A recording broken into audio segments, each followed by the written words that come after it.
Eric, t'étais pas avec nous hier soir quand on a appris, après le match de Marseille, en Coupe de la Ligue, quand on a appris que Anigo resterait après la trêve. Voilà, alors c'est assez flou parce que finalement, il explique qu'il restera après la trêve, il explique que c'est aussi important pour que les joueurs se sentent concernés, notamment là, avant justement cette fameuse trêve pour le match de ce week-end. Mais en même temps, il dit bon, si jamais Vincent Labrune trouve un entraîneur en janvier, ou bien en mars, ou bien en avril, ça peut s'arrêter, ou bien peut-être à la fin de la saison. Enfin bon, c'est un peu bizarre quand même, cette communication.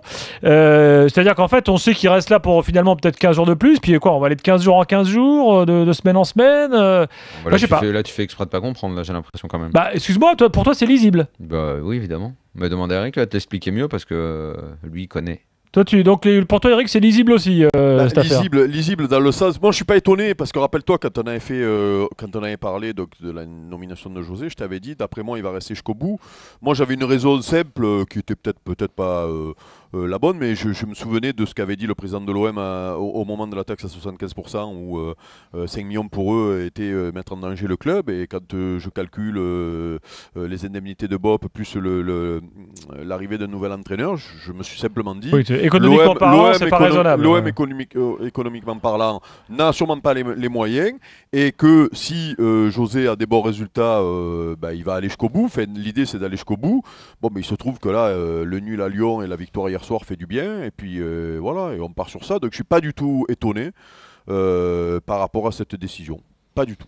Et le fait qu'on dise, on sait jamais si on trouve en janvier, en mars, pourquoi ne pas dire à ce moment-là, il reste jusqu'en juin, tu vois, et puis les choses sont claires, parce que c'est ce qui va se passer. Je pense que les choses sont très claires, c'est un intérim, ils ont 5 mois pour trouver la bonne personne pour enfin démarrer véritablement un projet intéressant à Marseille.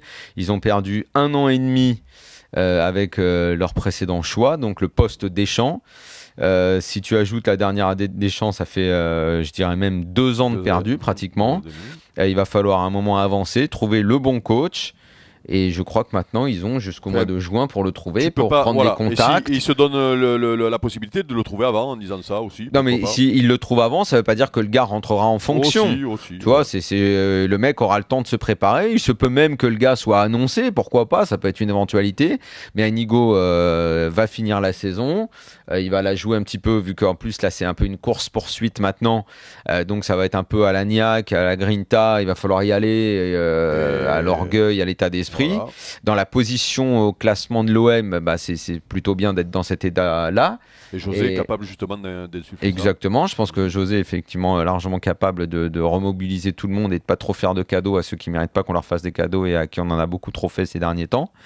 Et maintenant, voilà. Mais là, vraiment, maintenant, je vous amène sur pour le coup, une autre question. Mais juste, il ne faudra pas se tromper sur le choix du prochain entraîneur. Il y a eu trop d'erreurs.